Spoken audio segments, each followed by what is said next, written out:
Okay, welcome everybody.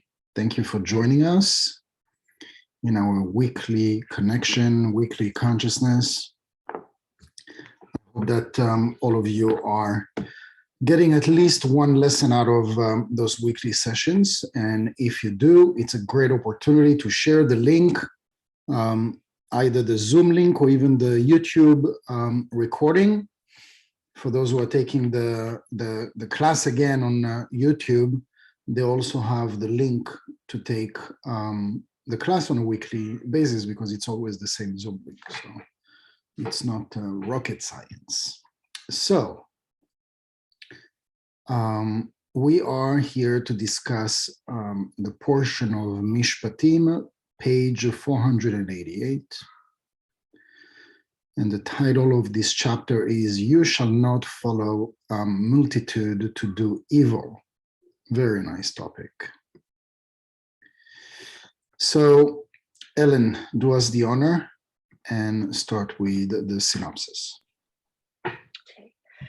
We are told that a judge who does not render a truthful verdict is equivalent to having given dominion of the world to some, do I say that word or not? Yehuda? Samech Mem. Okay, to that one. You can say Samech Mem. Samech Mem. Samech Okay. Mem. Right, but I need to remember that. That's okay. Okay. When a judge is about to render judgment, Gehenna is open before him on the left, a sword. The angel of death is at his neck. Samech Mem stands behind him. The Garden of Eden is open to the right, and the tree of life is open above his head. Depending on his judgment, he is killed and punished or rewarded as appropriate. We learn that the judgment of the kingdom is the law. The law is in the heart, and we have already been told the heart sees. The eyes of God, the judge, are open upon man, and he looks in at the windows. Thank you. Read in Aramaic for the connection. לא תהיה אחרי רבים לראות וגומר, אחרי רבים להטות, אחרי רבים להטות, לרבים פחות מגימל. ואילי בית דין בגימל, לית להטות בתר דיני. בית דין, שכינתה בגימל. תלת חיוון דמרכבתה דילה, והיא דין תורה, דין אמת. עמודה דאמצעיתה וכל דיין דלה דן דין אמת לאמיתו. דאיהו כאילו אשליט סמך מם, בעלמה ותשלך אמת ארצה והפיל, שכינתה אימה ויקים גהנם בת זוגי דסמך מם. אם סמך מם באתר, דדין אמת יוקים שפת שקר, דין אמת עמודה דאמצעיתה, Sfat sheker genam v'samechem. All right, go ahead. Okay. You shall not follow a multitude to do evil, to incline after a multitude to pervert justice. He explains, a multitude is no less than three. If the judicial court lacks 3 members, you are not bound by its judicial decisions. The court represents the Shekhinah with 3 are the living creatures of the chariot named Chesed, Gvura, and Tiferet. The Shekhinah is called the law of Torah. Truthful law, the middle pillar, named Zeran Pin, referred to as truth. Shekhinah is the promulgated law. A judge that does not render a truthful verdict is equivalent to having given dominion of the world to Samech Mem, and it casts down the truth to the ground, referring to Zeran Pin, who cast the Shekhinah with him, causing Gehenna, which is the mate of Samech Mem, to rise with Samech Mem. This is a tongue twister, my friend. Instead of rendering true justice, he encourages falsehood. The truthful justice is considered the middle pillar, while falsehood is Gehenna and Samech Mem. Very good. Thank you very much. De nada. So, Samech Mem As you could see it like several times here in the text, you can read it, but it's better not to pronounce it because this is referring to a negative angel. And so when you pronounce a negative angel, you draw a negative energy. So similarly, if somebody keeps saying 5 times in each sentence the word F, or whatever starts with F, draws a negative energy. This is why it repulses and it offenses people. It's the energy that comes together with the word F, and it's not even an angelical force. It contains energy because it has a negative connotation. But imagine if all together you infuse that packet of energy with a conscious energy that is to destruct, that is to offend, that is to prosecute, that is to incite you to do bad things, to make the wrong choices. This is basically the job of that type of energy that is the Samech Mem. So I personally don't want to draw it into my life, so I'm not going to pronounce it. If you want to go and create a song out of it and pronounce the whole world, the whole word, it's up to you. But I wouldn't recommend. So this is like just, so you know that you're reading Samech Mem, the word, but then Ellen says Samech Mem. Where is the word Samech Mem comes from? It's from the first 2 letters of the whole word. So we just say the first 2 letters. And Hamevin Yavin, which means the one that understands gets it, basically. And I hope that you do. So this portion is very interesting. It talks a lot about judgments and cause and effect. And we learn that, especially in this portion, we learn it in almost every spiritual lesson that we have come to learn in this lifetime and previous lifetime, that, what you plant is what you're going to get as a result.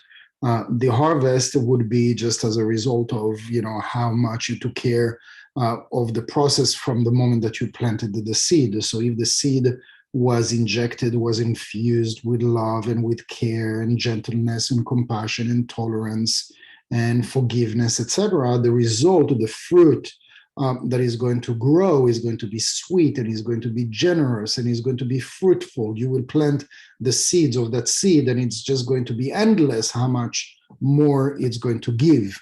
Now, if the seed has been injected and infused with bitterness and doubts and uncertainty and fear and guilt and forced to do something, then whatever you're going to receive as a result, the fruit, is just going to be the result of that same seed, which is not good.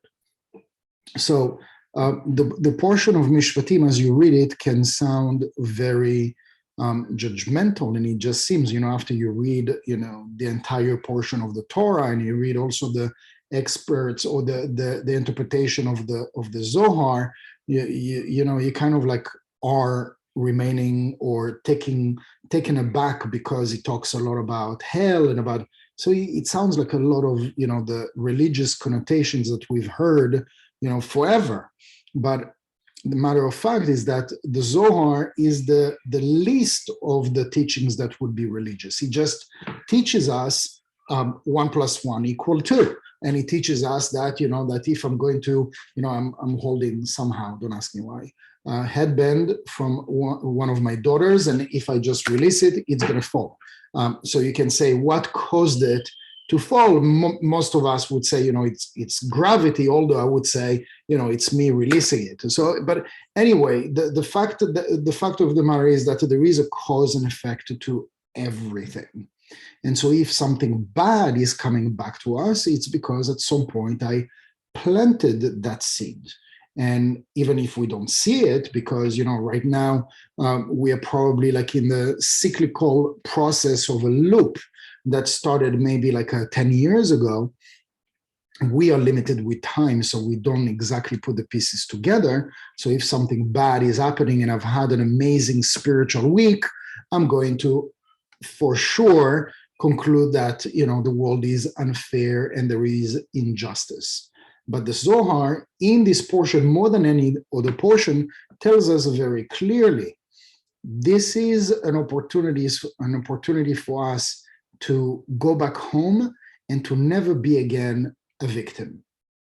Not have any more reasons to be a victim, because cause and effect just applies in every sequence and in every direction and in every aspect of our life, that we're happy, that we're unhappy, whatever our mood, whatever our level of consciousness.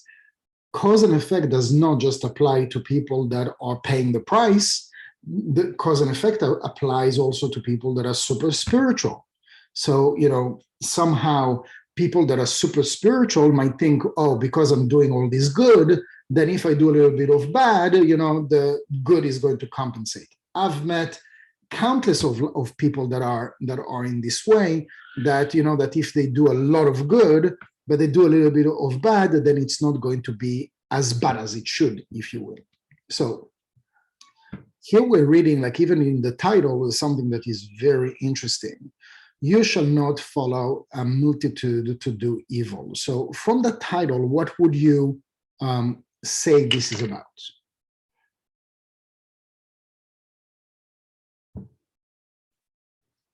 What does it mean? You shall not follow a multitude to do evil. I'm going to guess probably not right, but it just seems like sort of like a sheep mentality. Just if a lot of people are doing something that is wrong, don't follow just to be accepted or in the majority. Stick to your heart and thoughts, and do what's right, even if everyone else is doing what's wrong. You nailed it. It wasn't very complicated. Sometimes we think that because we're teaching Kabbalah, we're studying Kabbalah, so the answer has to be complicated. It doesn't have to be complicated. And so we see that it's very relevant to what's happening today in the world, with science and with medicine and with vaccines and with politics and with the economy. Whatever you are deciding in heart that is you, and that is your party, and that is your point of view, etc., it's important to have a point of view, and it's important to have a certain direction. What is incredible in our society nowadays is that if somebody doesn't think like you, you become someone that is super negative, or someone who is like super extreme, or you cannot just have a different opinion.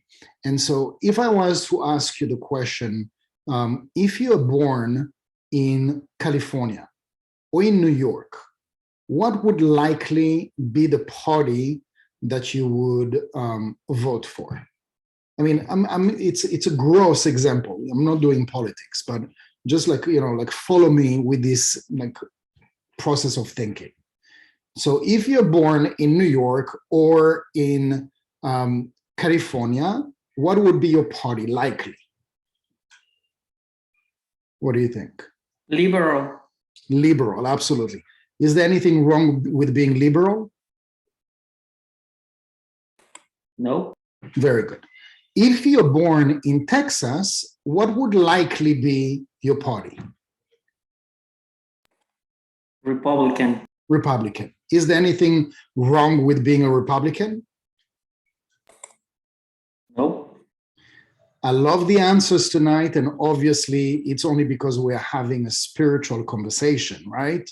Because if it would be amongst friends or family or people that we open up to each other and we really speak our truth, we would really say what we think about liberals or what we think about Republicans.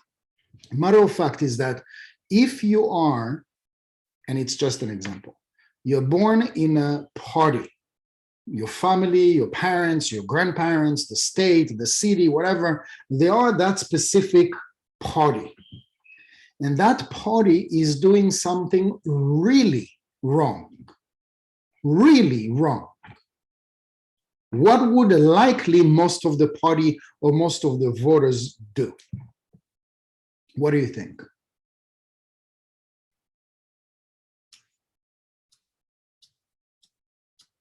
Don't be shy.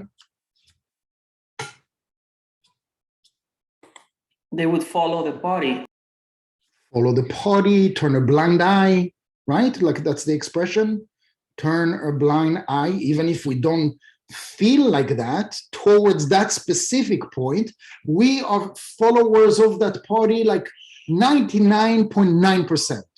But somehow this guy woke up, somehow like on this side of the bed and decided to fight for this specific bill that you don't necessarily agree with. If somebody really asks you, you would be like, I don't really have an opinion. You do have an opinion. You don't agree with it, right? What's written here? You shall not follow a multitude to do evil. Now, evil is a big word, right? To do evil is not necessarily to do something to hurt people. It is to do something selfish, where you care mostly about your point of view. And if there are people that are thinking against what you're thinking or the opposite of what you think, you're not going to try to figure out how can we meet in the middle. You're going to push your ways on top of others. And if people are starting to to march the street, etc., you would call them, extremist or whatever other names. This is just like a tiny example that we can see in politics. And I can also see it in medicine, in science today.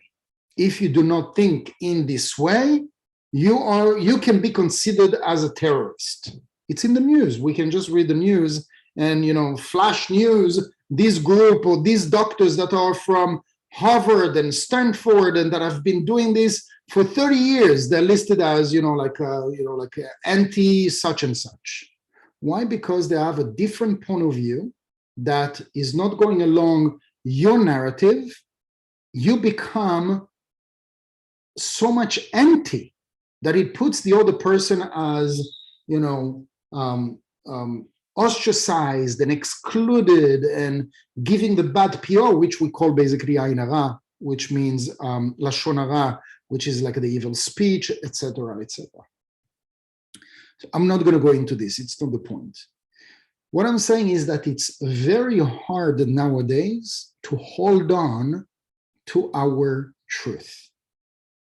There are certain things that we believe in, and we don't necessarily believe like the rest of the troop, that we can be aligned, let's say on 90% of the topics, but there can be like 10% of the things that, I don't exactly adhere together with it. And it's not just like in political parties, it can be also in family rules.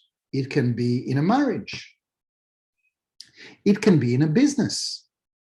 So this boss can be, manager or whatnot, can be okay 90% of the time, but there is like this thing that this boss is doing that comes out as very obnoxious and disrespectful and selfish and like a tyrant. But 90% of the time, it's okay.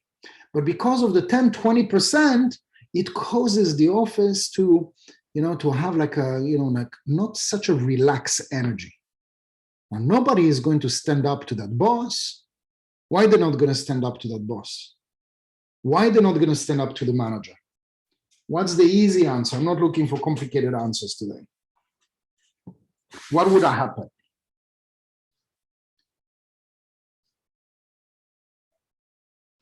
They could lose their job. They can lose their job. So give me other examples why you wouldn't stand up to your truth in a marriage, for example. Why somebody would not speak his or her truth in a marriage. And you'll see, by the way, we're talking about like different instances and circumstances. It's the same emotions that are causing us not to be ourselves or to be somebody at the expense of somebody else. What another person wants me to be. Wants me to be a husband like this, wants me to be a parent like this, wants me to be an employee like this, wants me to be a follower like this, wants me to be a leader like this. And if I disagree, or if I want to speak something that is, my truth, that I don't necessarily agree with, you know what? Maybe 70% of the time, me speaking my truth is only going to improve the situation. But because of fear of what's going to happen, is he or is she going to leave me? Am I going to get fired? Are they not going to want to play cards with me? I've had a situation like this of an older lady, she's like 63, 65, older than me, repeating. Older than me, we are having a conversation and she's like playing bridge. Don't ask me about bridge, I don't even know the rules. But that's her thing. She likes to play bridge with her girlfriends. And she's telling me about this, this scenario about, this one woman. So there are like 4 or 5 to play. I don't know how many players are playing bridge. And they always rotate. One time they play here, one time they play there. And once or twice a week they play together. And, that's what they do. And that's how they pass the time. Most of them are retired. That other person is still working. But there is one out of the group that is always taking forever to play a card. And is always nagging and always annoying. And she's doing the same thing to everybody. Nobody like out of the group, they would be like so happy that they wouldn't play with her. So I told this person, so why do you keep playing with her? I mean, that's the obvious question, right? Why do you keep playing with her? And she's telling me, well, if we don't have her, then we're missing one to play. Okay, so we're making choices very often to keep something that is not good for us or that is toxic for us, or that we know that it's going to be like a party pooper, because we're going to enjoy it if she wasn't there. So we prefer to keep that packet of, mediocre state rather than let her go, make room in that space, energetical space, for something better to come. But if they were to speak, if that person was to speak a truth, again, fear of losing was keeping her from getting something better. So the unknown is very frightening because you don't know. If you're going to let this person go and you won't find somebody to replace, then you're stuck.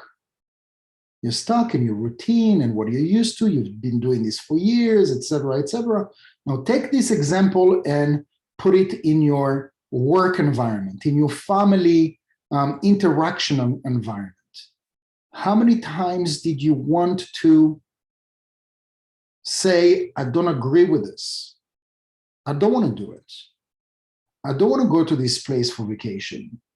I don't want to contribute to this guy's present. Remember last time we gave this example? I don't want to contribute to I don't feel anything for this person. And actually, I just want to choke that person. And I really don't want to contribute any money.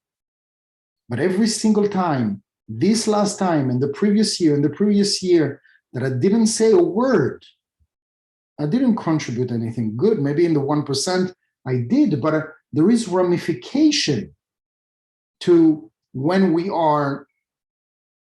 So here it gives the example of following a group that is not necessarily doing something positive because they are evil. What does it mean, evil? They're selfish in their point of view.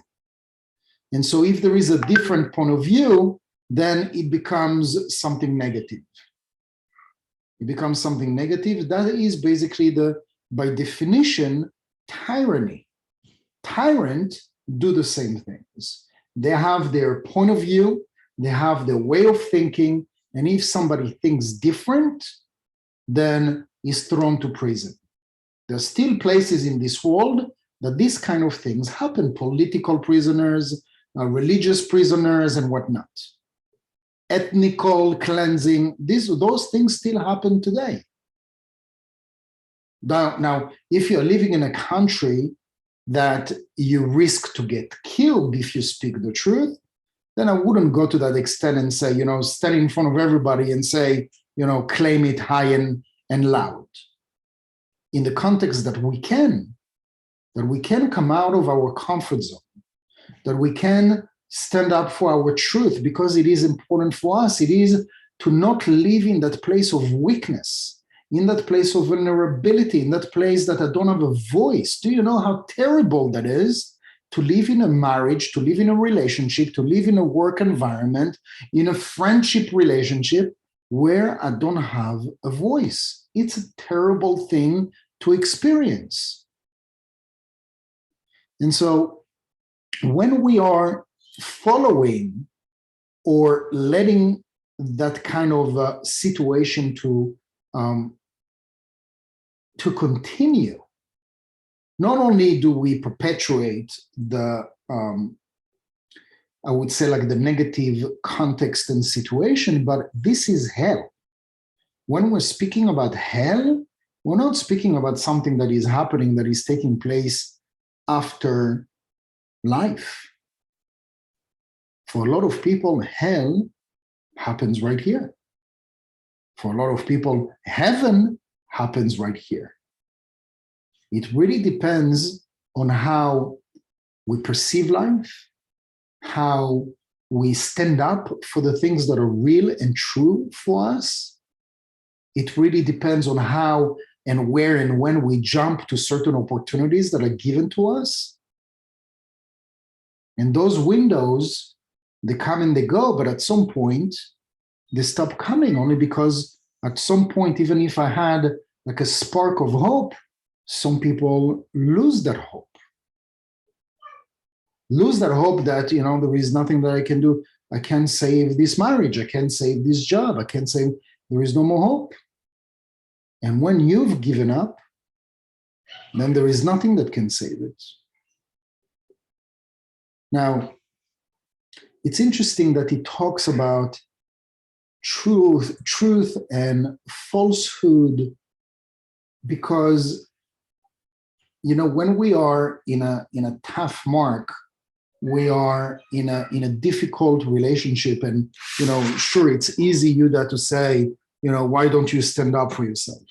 There are certain circumstances that it's difficult, if not maybe impossible, because it has become a handicap, something that has become almost impossible for us to change.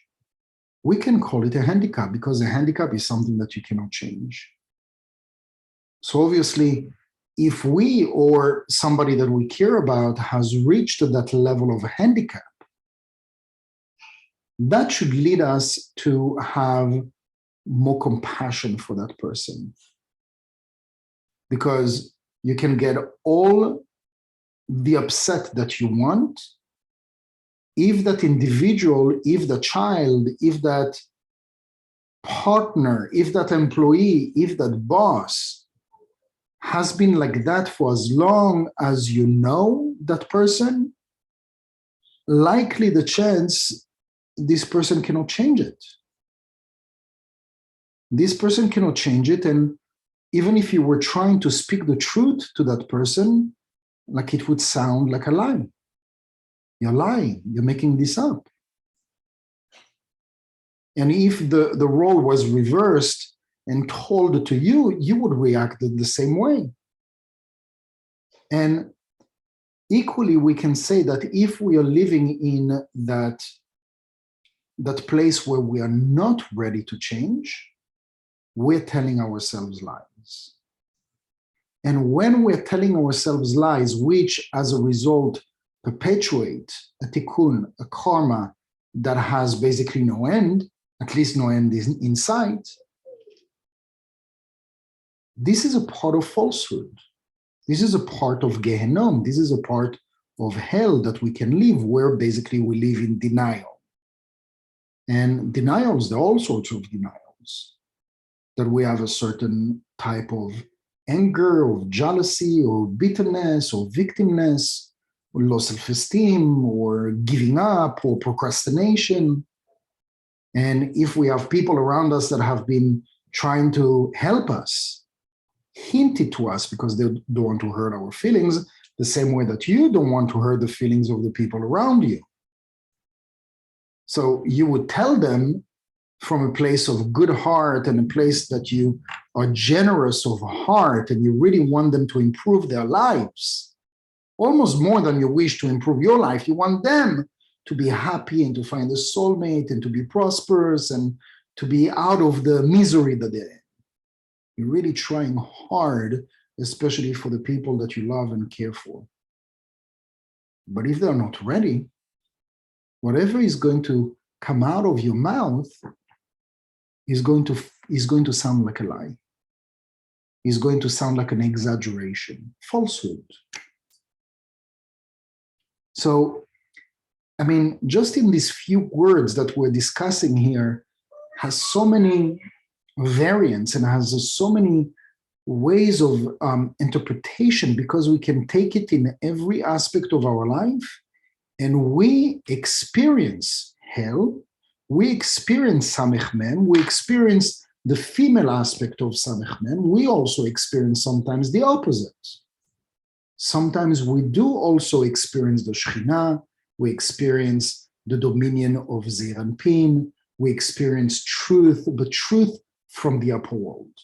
The truth that you know this is the thing that you need to do to take yourself out of that stagnation, this place of toxicity, this place of limitation. And when you know what you need to do, there is nothing that can stop you.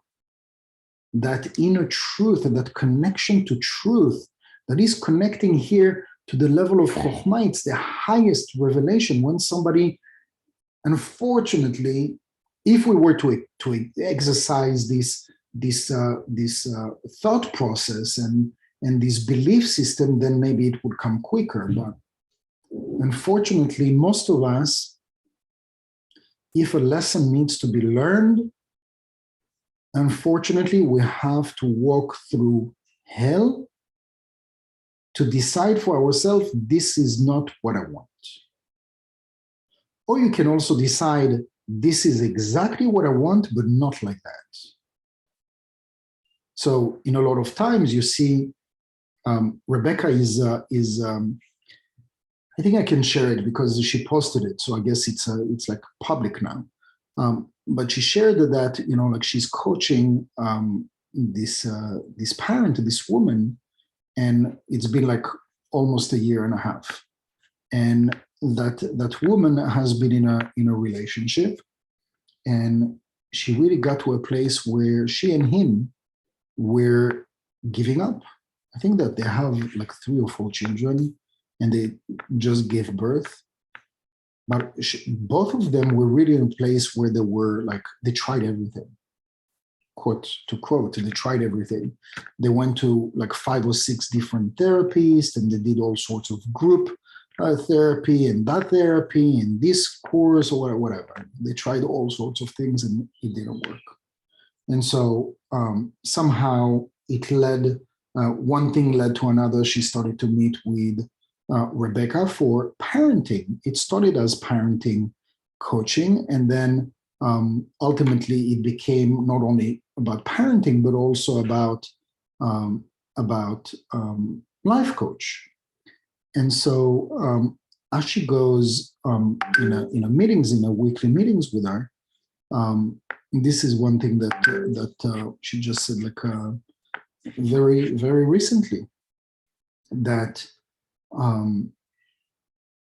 she can't believe with all the sessions that she did, it led her to nowhere in particular. And those sessions with her not only changed her life, but saved her marriage. Saved the marriage because by her changing, it changed also him, because the expectations were so much great.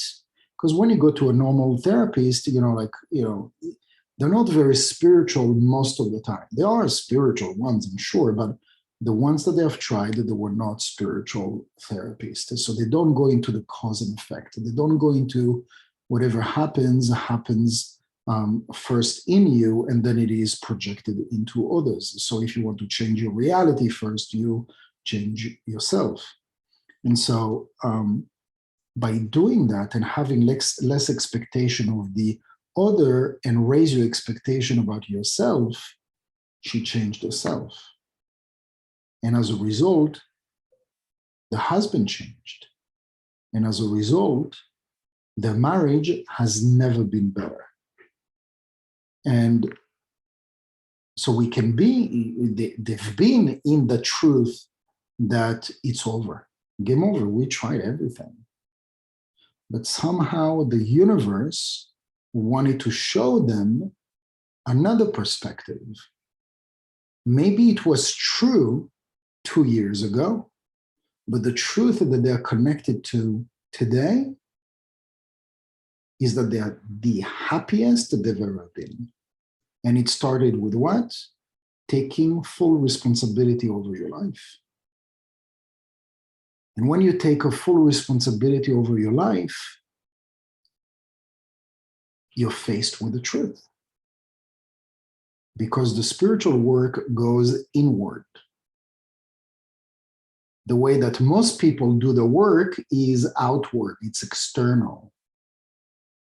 So when you go to the therapist, I'm acting like this and I'm nervous and anxious and stressed because he's acting like that or she's acting like that. I don't sleep and I'm doing this and I'm getting upset and I'm having a short this with the kids. It's because of her or because of him or because of the kids. So usually it takes time, like the change is not immediate, but Rebecca is always sharing with me, with all the people that she's meeting with, at the beginning, she always remembers how it begins with, it's the kid, it's the this, it's the that, what he said and how he reacted and the tantrum and the this and by the way, the same speech about the husband.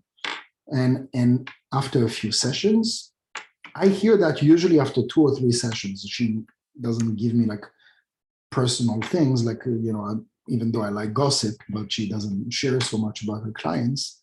But it's incredible that it doesn't take much.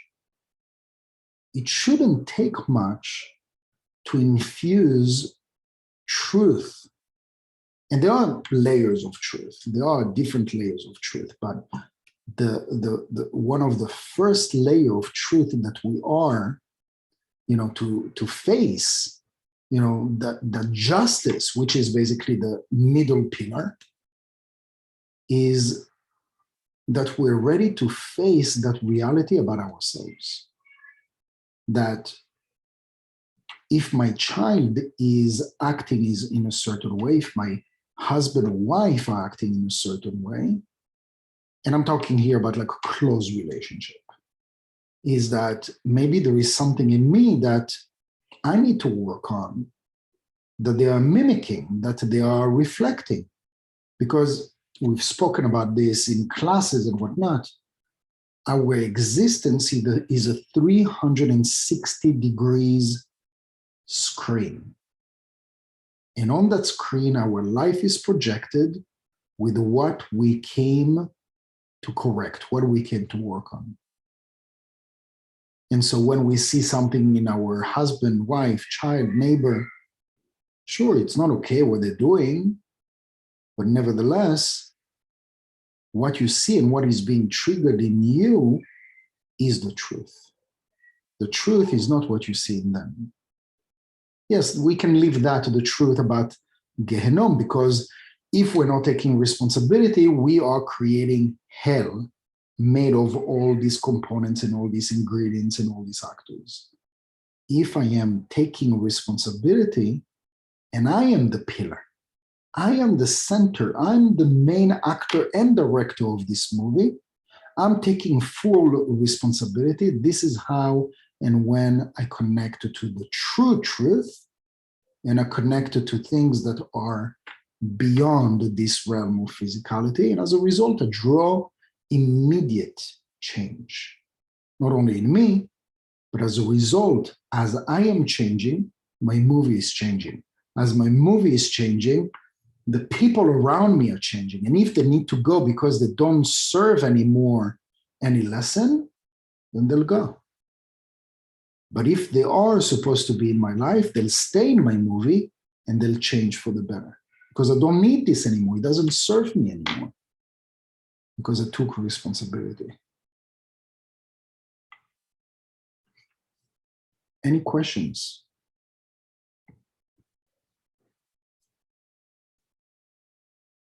Yehuda, Hi. hi. When it mentions Daniel in the Zohar, does that refer to how Daniel stood strong after being taken captive, and he stood firm in his, I don't want to say his truth, but what he believed in, because he didn't worship any other God but just, Jehovah.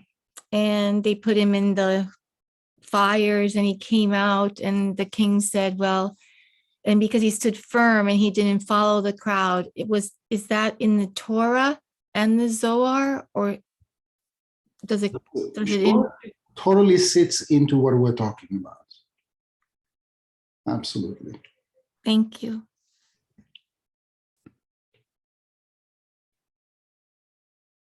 Anyone else?